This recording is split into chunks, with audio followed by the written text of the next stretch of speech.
이로 인해서 결과적으로 심근경색, 협심증, 뇌졸중 같은 심각한 혈관 질환이 발생할 수 있어요.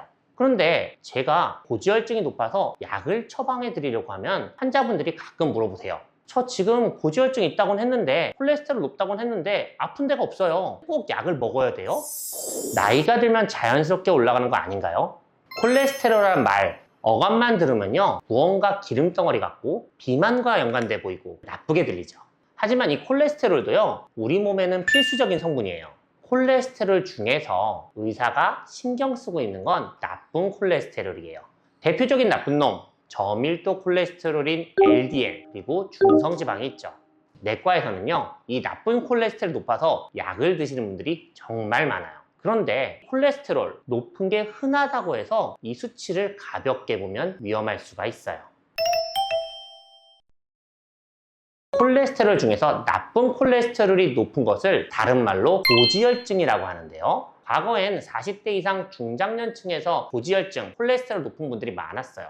근데 이제는 2030 젊은 층에서도 흔히 보여요. 그 배경에는 식생활 문화의 변화가 있겠죠. 고지방, 고칼로리 식단, 배달, 가공식품의 섭취, 운동은 부족해지고 스트레스는 많아지고 잠은 줄어들고 이러한 생활 습관의 변화들이 콜레스테롤 상승의 원인으로 자리 잡고 있어요.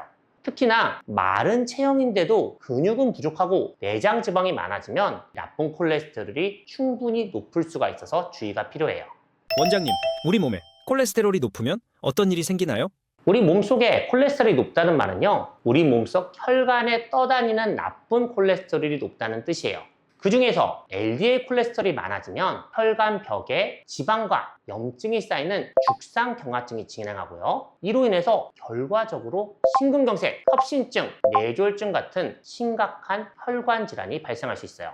또 다른 나쁜 콜레스테롤인 중성지방은요 간에 부담을 주면서 지방간과 지방 간염을 유발하고요. 너무 수치가 높은 경우에는 급성 췌장염까지도 유발할 수 있습니다.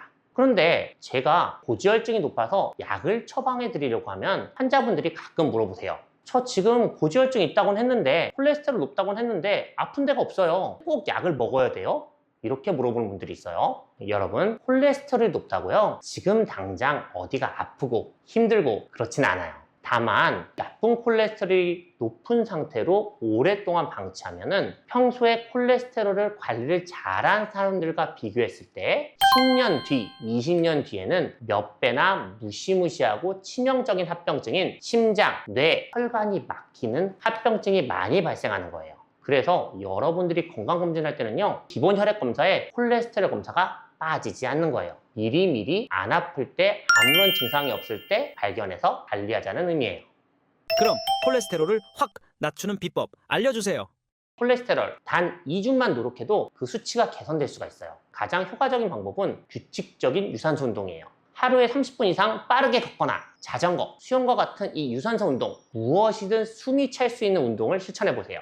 식단 변화도 필수죠. 정제된 탄수화물을 줄이고 대신 채소와 식이섬유를 늘리는 거예요. 그리고 포화지방, 주로 동물성 지방을 줄이고요. 대신 올리브유, 고등어, 견과류 등 식물성 지방의 섭취를 늘리세요. 이렇게 확 2주 동안 관리하고 나서 피 검사를 다시 해보세요. 그러면 중성지방, LDL 콜레스테롤이 떨어져 있는 것을 확인할 수 있을 거예요. 그러나 이 생활습관의 변화, 한계는 있어요. 특히 LDL 콜레스테롤의 경우 많은 분들이 나이, 유전적 요인 등의 내재적, 내가 원래부터 갖고 있었던 요인에 의해 콜레스테롤이 높아지는 경우가 많아요. 이럴 땐 생활습관 개선만으로는 안 돼요. 그럴 때는 의사와 상담을 하고 나서 주저하지 않고 스타틴 계열의 약물 치료를 시작해요.